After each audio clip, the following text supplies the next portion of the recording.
Кедейлікке алып келетін 9 әдет. Әдет адамның күнбе-күнгі тіршілік қажетіне байланысты қалыптасқан тұрақты мінез, іс-қимылдың ерекшелігі. Әдеттің ұнамды және ұнамсыз түрлері болады.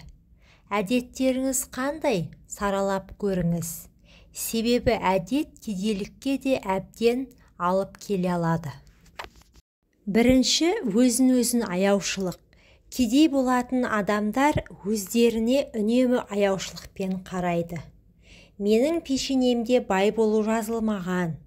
Тағдыр тым қатал деумен өздерін өздері алдап жүреді. Әрине, жеке тұлға ретінде қалыптасып, өзіңіздің іс-әрекетіңізге рухани адамгершілік тұрғысынан баға беріп, көп күш жұмсағанша өзіңді аяу тамаша әдіс. Әсіресе кедей болуға ұмтылсаңыз. Екінші, сарандық. Жеңілдігі бар ғана тауарды іздеу. Жаппай сатылымдардан қалмау. Өз баласының сапалы білім алуына ақша аяу. Жеке фирмасының қызметкерлеріне неғұрлым кішкентай сомаға көбірек жұмыс жасату кедейлік жолындағы екінші әдет. Ал бай болатын адам әр заттың тиесілі құнын төлейді және өзінің көмекшілерінің еңбегін лайым жоғары бағалайды. Үшінші, ұнатпайтын іспен шұғылдану. Мамандықты дұрыс таңдай білген адам өз ісінің шебері бола алады. Әрине, тапжылмай еңбектенсе. Ал егер сіз өзіңізге ұнамайтын жұмыспен айналысып жүрсеңіз, онда сіздің еңбек жолыңызда кедергілер кездесе бермек. Себебі сіз үшін жұмыс жай күнелту, ақша табу. Сіз жұмысыңыздан рухани күш ала алмасаңыз, онда кедейліктің тағы бір әдеті бойыңызда бар екенін біліңіз. Төртінші, жұмыс жемісін тек ақшамен өлшеу. Қолына ақша түссе ғана қабағы ашылып, бақыт құшағында жүретін адамдар нағыз кедейлер. Табысты адам өз бақытын басқа құндылықтармен өлшейді. Кім қандай құндылықты таңдайды, әркімнің өз еркі. Бесінші, ақшаны босқа шашу. Банкке кредит алуға барсаңыз, күлімдеп тұрған банк қызметкерлері сізді қарызға батыру үшін барлық мүмкіндікті оп-оңай жасап бере алады.